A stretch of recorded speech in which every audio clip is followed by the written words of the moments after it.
Main ডিবির ওয়ারিংয়ের কাজ শেষ করলাম। বিগত 20-21 দিন লাগিয়ে গেছে। টোটালি রুম আছে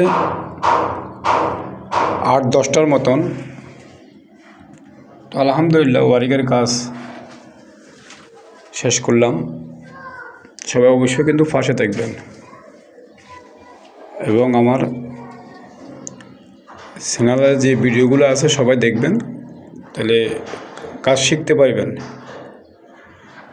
দেখেন অলরেডি আমি ফাইবিং করে ফেলছি, একদম কমপ্লিট।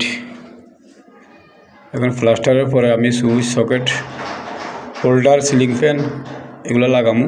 সবাই দেখবেন, ওটা দেখা পর্যন্ত পাশে থাকবেন।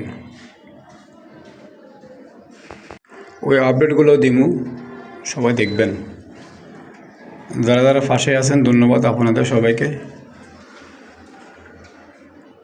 আমার ভিডিওগুলো দেখেন, লাইক কমেন্ট করেন। দোয়া রইল আপনাদের জন্যে। আল্লাহ হাফেজ।